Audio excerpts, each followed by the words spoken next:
After a great evening around the fire and a really good night's sleep, Rolfie and I were not ready to leave our toasty beds just yet.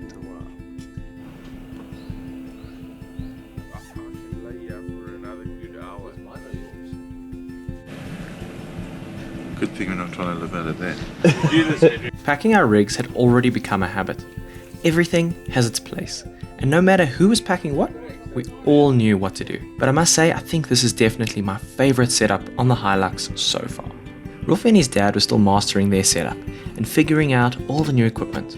But I'm sure once they return from this trip, Rolfie will make a bunch of tweaks to his build and refine it to an even slicker setup.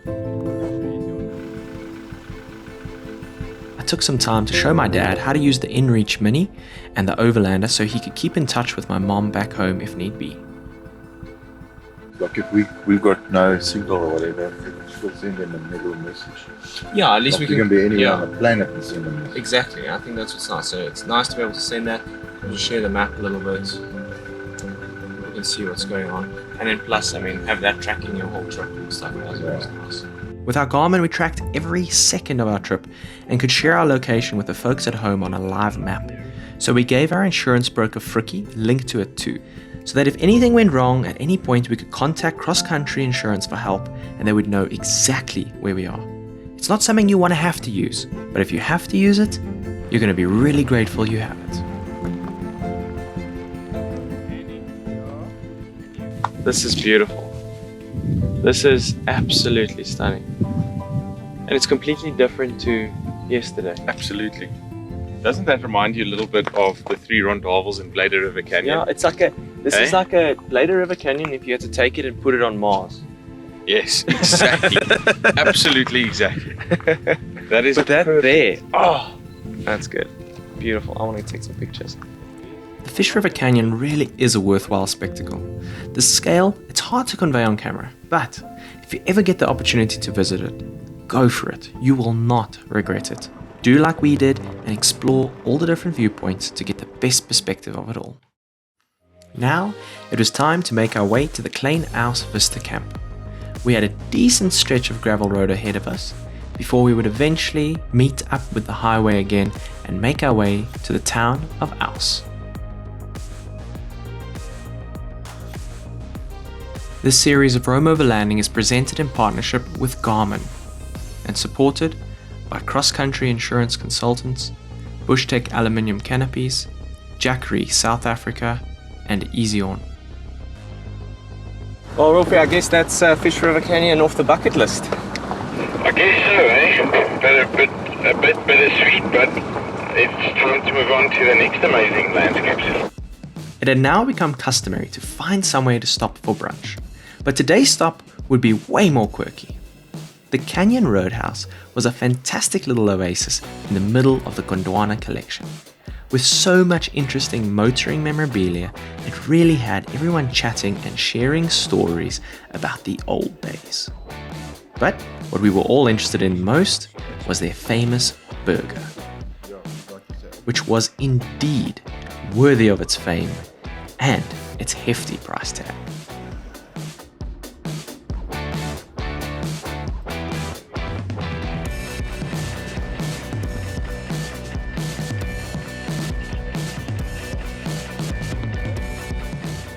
The flip side of tire pressures is that although low tire pressures make for a more comfortable ride off-road, they can also have a negative impact on the ride quality and fuel consumption on-road. You also risk having a blowout or causing permanent internal tire damage if you drive too fast and for too long on deflated tires. I think I just popped the fuse again.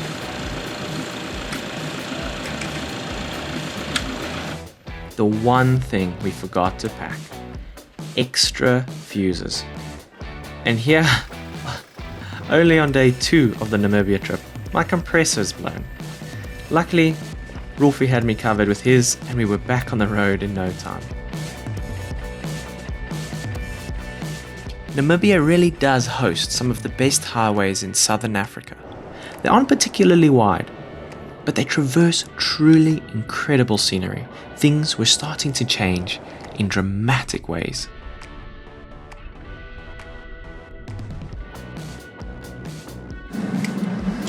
Klein Aus Vista. Yo, now this feels like we are in Namibia. We would actually be spending 2 nights at Klein Aus Vista. It's a really lovely little spot, and I figured it would be a good base camp for heading into Lüderitz the next day. I put a lot of effort into planning our drives so we could arrive at camp with time to spare.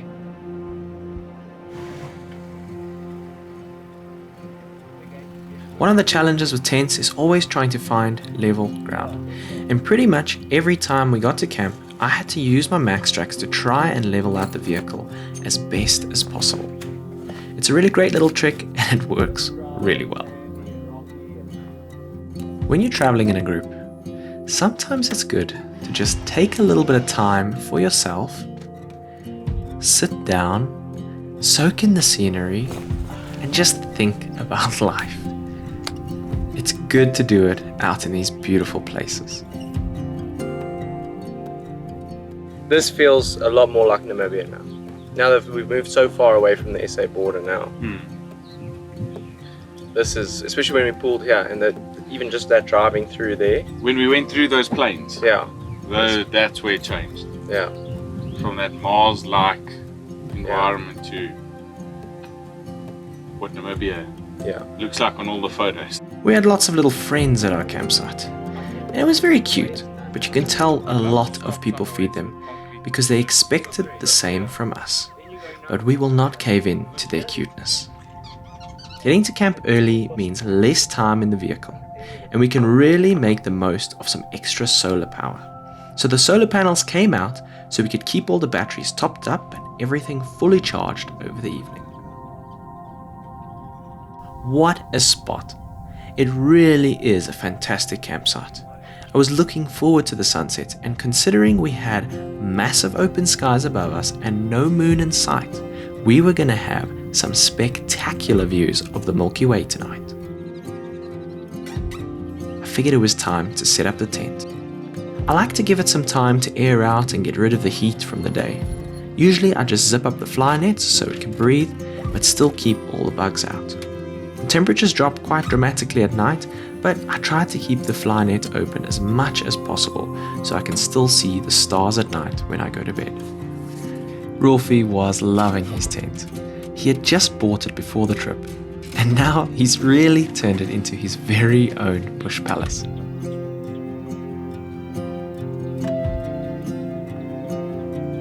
We actually spent hours just staring up and wondering how our little water planet fits into this incredible galaxy we call the Milky Way.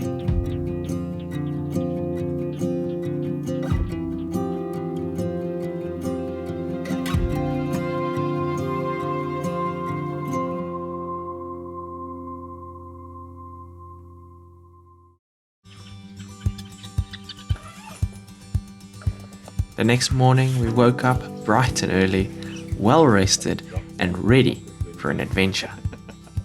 But first, coffee. What an awesome campsite, and what a great evening. We just really got some time just to chill out a bit, catch up with ourselves. It's been pretty go getting to this point. But I mean, come on, look at this place. It is stunning. It reminds me a lot of the Cederberg, it reminds me a lot of the Richtersveld, and it's really starting to feel like we're in Namibia now. It's properly special. And it's just so calm and quiet.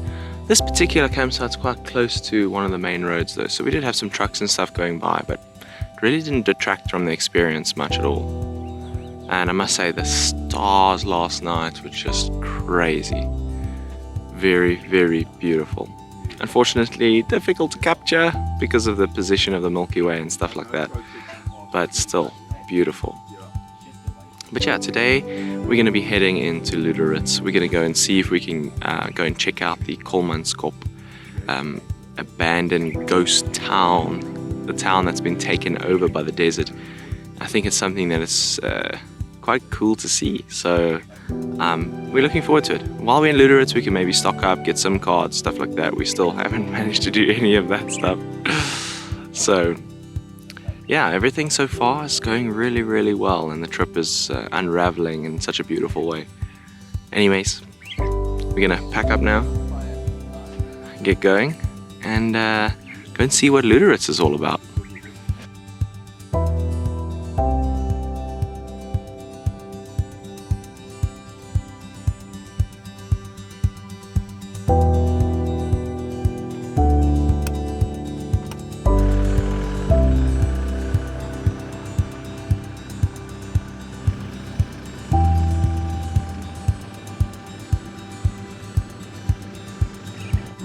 Rome 2, are you ready? Ready to rock and roll. Lüderitz, here we come. Our 123-kilometer drive to Lüderitz would see our elevation drop almost 1,400 meters as we take an insanely straight road with the Sperrgebied on the one side of the road and far in the distance was the Namib on the other. The dunes started to build up around us as we got closer to Lüderitz, the sand whipping across the road. You can easily see how a village like Kolmanskop could so easily be consumed by the dunes. But we were close now, and Lüderitz would be a refueling spot for both the vehicles and ourselves.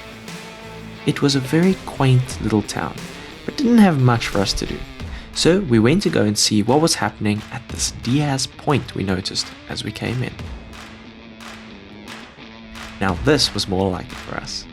Anything where I get to engage four-wheel drive makes me happy. But man, the wind was pumping. In 1487, Bartholomew Diaz left Lisbon, Portugal on an expedition to find trade routes across the southern tip of Africa. They took with them 2 stone-carved pillars, which were used to mark their progress at important points on their journey. One of these is here, at Diaz Point.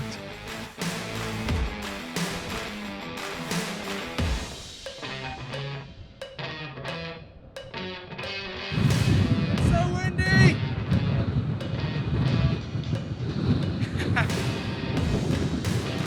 Let's go!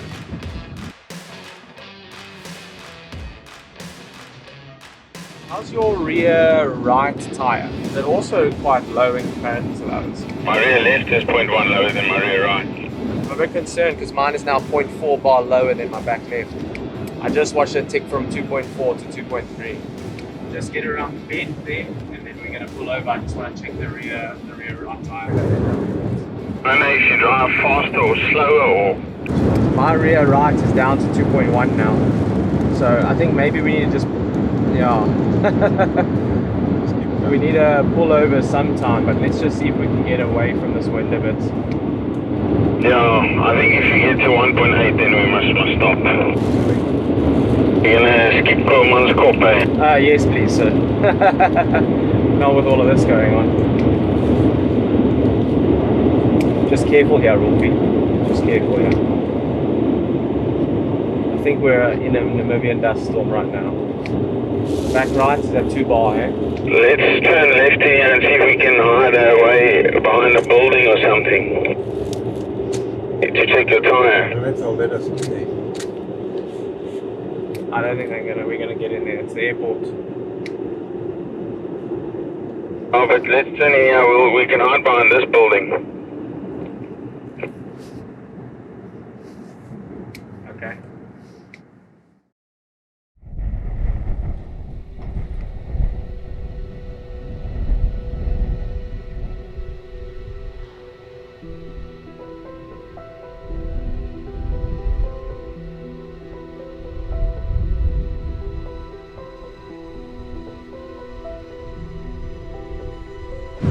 Okay, so we picked up on the tire pressure monitor that the rear right was going down pretty quick. So we've just stopped. We can hear the air coming out, but I mean, there's a dust storm going on right now. But I think what we're gonna do, we're just gonna change the tire so we can keep pushing through, and then we can try and figure out where that's coming from, and we can hopefully plug it later at camp. But yeah, let's, I guess we better get going.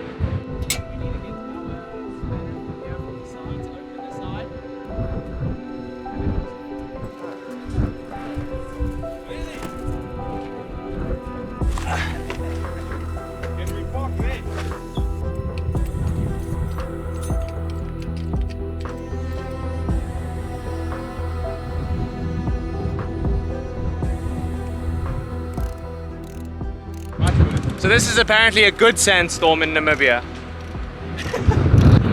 But we jacked up, we're just gonna swap the tires over now.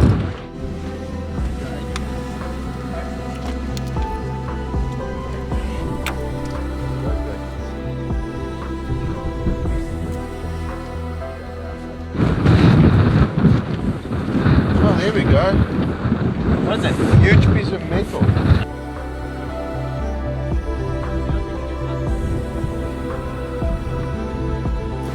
Pass me on that step, please. Yeah, well.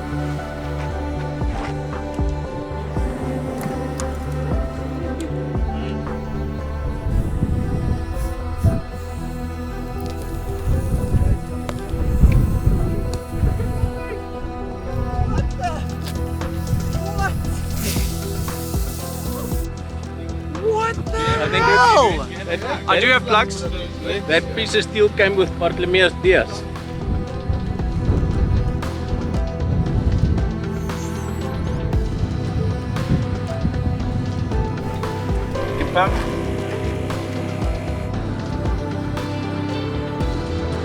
Let's drive through a sandstorm. Come Andy, let's go. When do things like to happen? All at once. Changing a tire in a sandstorm. Take that off my to-do list. I'm gonna be grateful for my camp tonight and a nice hot shower. At least I won't need to eat dinner because I've eaten enough sand. All I can say is thank God for tire pressure monitors, because we would not have been able to notice that until the tire has exploded pretty much. The whole team really pulled together like clockwork, and we pushed through the last bit of the sandstorm. Once we got out the dunes, it eased up, and by the time we got back to Klein Aus, we were exhausted and covered in sand. But it's days like these that pull people together and forge lasting relationships. And needless to say, this will be a story told around campfires for years to come. Thank you. Enjoy. Thank you, thank you. Look, What a day. What a day. Absolutely. Let's grab your glass and have a cheers and end it off. Cheers. Cheers. We have some really exciting adventures ahead of us, so make sure to subscribe so you stay on top of all the upcoming episodes, or you can even join Patreon for early access to the upcoming series. Anyways, thank you so much for watching, and I will see you on the next adventure.